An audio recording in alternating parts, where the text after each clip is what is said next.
Assalamualaikum warahmatullahi wabarakatuh. Welcome back to my channel. Hai teman-teman, apa kabar semuanya? Semoga selalu dalam keadaan sehat dan selalu dalam lindungannya Allah Subhanahu wa taala. Teruntuk teman-teman yang barusan aja nemuin channel ini dan klik video ini, salam kenal ya. Aku berharap teman-teman bisa mengambil beberapa hal baik yang sifatnya bermanfaat. Seperti biasanya, video kali ini masih tentang budgeting. Kali ini untuk budgeting bulan Mei minggu kedua. Sudah saya bikin daftarnya, apa saja kebutuhan yang akan keluar di minggu ini. Berikut dengan sinking fund dan beberapa challenge-nya. Mohon maaf, di sini ada kesalahan penulisan challenge. Harusnya itu 300 amplop, tapi tak tulisnya 90. Karena saya males coretnya, jadi saya garis miring aja ya teman-teman. Sebelum memulai isi dompet disiplin, saya mau sedikit mengevaluasi keuangan di minggu kemarin. Tak bikinin catatan di sini semacam daily expenses gitu. Hampir 95% apa saja pengeluaran di minggu kemarin itu saya catat. Mulai tanggal 10 Mei sampai dengan tanggal 16 Mei. Kenapa kelihatannya rapi? Jadi awalnya itu aku oret-oret di kertas sembarang gitu ya teman-teman. Nah, menjelang tidur saya pindah ke buku ini. Jadi yang masuk sini tuh semuanya udah rapi ya teman-teman. Sedikit penjelasan untuk daily expenses ini. Jadi misalkan kebutuhan jimpitan itu ngambilnya dari pos sosial. Saldo yang keluar adalah 4.000. Terus untuk belanja sayur itu ngambilnya dari pos lauk pauk, besarnya 19.500. Jadi apa saja kebutuhan diambil dari posnya masing-masing ya. Begitu juga untuk jajan anak ngambilnya dari pos jajan. Terus waktu itu ada beli habatus sauda karena stok habatus sauda saya habis, jadi harus beli. 50 kapsulnya harganya 45.000 dan saya ambil dari sinking fund kesehatan. Kemudian di tanggal 12 kita ada jalan-jalan. Itu aku ambil dari pos eat out dan liburan karena sifatnya kan makan dan jalan. Jadi ini patungan antara sinking fund eat out dan liburan. Jadi intinya hampir semua pengeluaran itu aku catat di sini meskipun itu nominalnya cuma 2.000, 4.000. Karena buat saya sekalipun hanya 2.000 atau 4.000 tapi kalau terus-terusan keluar segitu tapi kita nggak catat, totalnya udah berapa gitu. Jadi niatnya aku catat supaya aku lebih tahu anggaran segini untuk pos ini larinya kemana aja. Kira-kira bulan depan bisa nggak lebih diminimalisir lagi. Kurang lebihnya niat saya seperti itu ya teman-teman. Nah di sini tuh ada pengeluaran camilan stok. Kenapa aku kosongin? Karena untuk minggu ini didanai sama Pak Su. Oke, di sini mau saya tulis Pak Su, Pak suami ya teman-teman. Jadi untuk camilan stok ini adalah stok jajan di rumah, misalkan kayak ngisi toples lebaran biasa. Misalkan ada tamu ya kita tinggal kasih jajannya, cuman kalau nggak ada bisa dimakan saya, suami, dan anak-anak.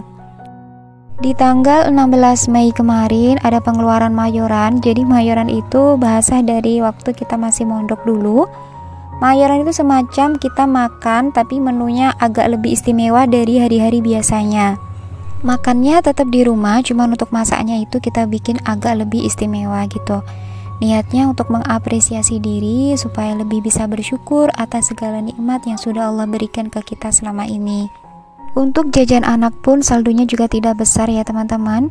8.000, 6.000, terkadang juga 10.000. Jadi alhamdulillah dua anak perempuan saya itu kalau ke toko atau kita ajak pergi ke suatu tempat beli apa gitu, selalu aja diminta cuman susu kotak yang harga 3.000-an itu teman-teman. Mungkin karena saya sudah stokin mereka jajan di rumah, jadi ke toko itu udah nggak pengen beli jajan apa-apa lagi. Padahal sebenarnya kalau susu ya kadang aku stokin ya teman-teman, cuman entah kenapa kalau ke toko itu selalu aja yang diminta susu.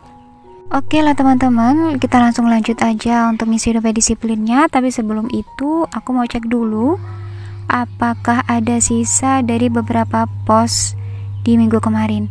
Nah ini tuh ada uang koin. Sebenarnya uang koin ini bukan hanya kembalian dari lauk pauk, tapi pokoknya setiap kali ada kembalian koin langsung aku masukin aja ke pos lauk pauk. Satu butir uang koin kalau dibelikan permen paling yang cuma dapat 2, tapi kalau ditabung itu bisa membeli barang-barang yang sifatnya lebih bermanfaat. Jadi kalau bisa jangan sampai uang koin ini keleleran, ditabung aja di semacam toples atau yang lainnya. Lalu di pos pakai data belum berkurang sama sekali.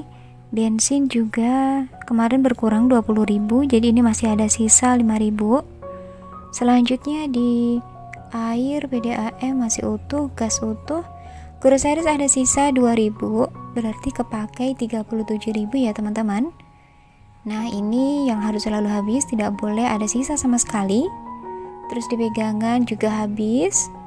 Sosial masih ada sekitaran 9.000 rupiah, karena kemarin cuman keluar 6.000 ya teman-teman untuk jimpitan dalam 1 minggunya. Jadi jimpitan itu semacam ngisi toples yang disediakan RT di depan rumah kita. Untuk nominalnya tidak boleh kurang dari 4.000 rupiah ya. Oke, langsung aja kita mau isi dompet disiplinnya. Di sini sudah ada anggaran yang saya siapkan. Anggaran ini cukup untuk budgeting minggu ini saja. Jadi nanti untuk sinking fund dan challenge-nya ada di video setelah ini. Yang pertama, anggaran untuk uang jajan anak. Aku anggarkan 40.000, agak berkurang sedikit dari minggu kemarin karena emang stok jajannya masih aman di rumah. Kemudian pos lauk pauk aku anggarkan 150.000. Di sini aku kasih pecahan 50 ribuan, 20.000 dan 10 ribuan. Kemarin itu ada salah satu dari teman-teman yang tanya, memangnya 150.000 cukup untuk makan 4 orang anggota keluarga, Kak? Secara detailnya anggaran 150.000 untuk makan 4 orang anggota keluarga itu alhamdulillah cukup. Dan cara saya mensiasati supaya anggaran lauk pauk ini cukup dalam 1 minggu diantaranya menanam beberapa sayuran di kebun. Alhamdulillah sama Allah dititipin sedikit kebun. Ini juga peninggalan nenek yang disuruh suami saya disuruh garap gitu ya teman-teman, disuruh untuk mengelolanya. Jadi sebagiannya itu kita tanamin sayuran semisal bayam, terong, cabai, tomat. Alhamdulillah asbab itu tadi untuk pengeluaran dapur lebih minim karena stok sayurannya udah ada, tinggal nambahin lauk pauk atau semacam tempe tahu. Untuk pos pakai data aku tambahin 25.000. Insyaallah 5 harian lagi kayaknya bakalan beli paketan ini soalnya udah mau habis. Lanjut di pos bensin aku anggarkan 25.000. Selanjutnya pos listrik minggu ini aku anggarkan 15.000. Insyaallah sekitar 2 harian lagi beli pulsa listrik.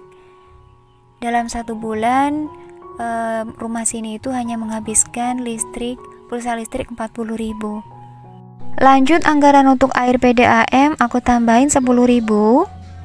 Lalu di gas anggarannya sama yaitu 10.000 juga.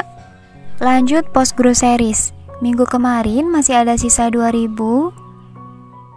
Dari 40.000 sisa 2.000 berarti minggu kemarin untuk groceries menghabiskan 38.000 ya teman-teman. Di sini mau aku tambahin 50.000. Semoga saja cukup. Amin. Terus pos sedekah. Lanjut di pos pegangan. Aku anggarkan 40.000. Kemudian pos sosial. Karena minggu kemarin masih ada sisa 9.000, di sini aku mau tambahin 15.000 lagi. Kemarin itu juga ada salah satu dari teman-teman yang tanya kalau misalkan ada kondangan atau arisan ngambilnya dari anggaran apa. Untuk kondangan itu aku ambil dari anggaran sosial, sinking fund gift, dan emergency. Tapi kalau untuk arisan saya sama sekali nggak ikut karena emang tidak diperbolehkan sama Pak Su. Jadi ya udah saya nggak ada arisan sama sekali meskipun itu arisan RT RW ya teman-teman. Baiklah teman-teman, sampai sini dulu video saya kali ini. Saya ucapkan terima kasih banyak buat teman-teman yang sudah menemani saya ngisi dompet disiplin sampai akhir. Semoga selalu dimurahkan rezekinya. Wassalamualaikum warahmatullahi wabarakatuh. Sampai jumpa lagi in the next video. Bye-bye.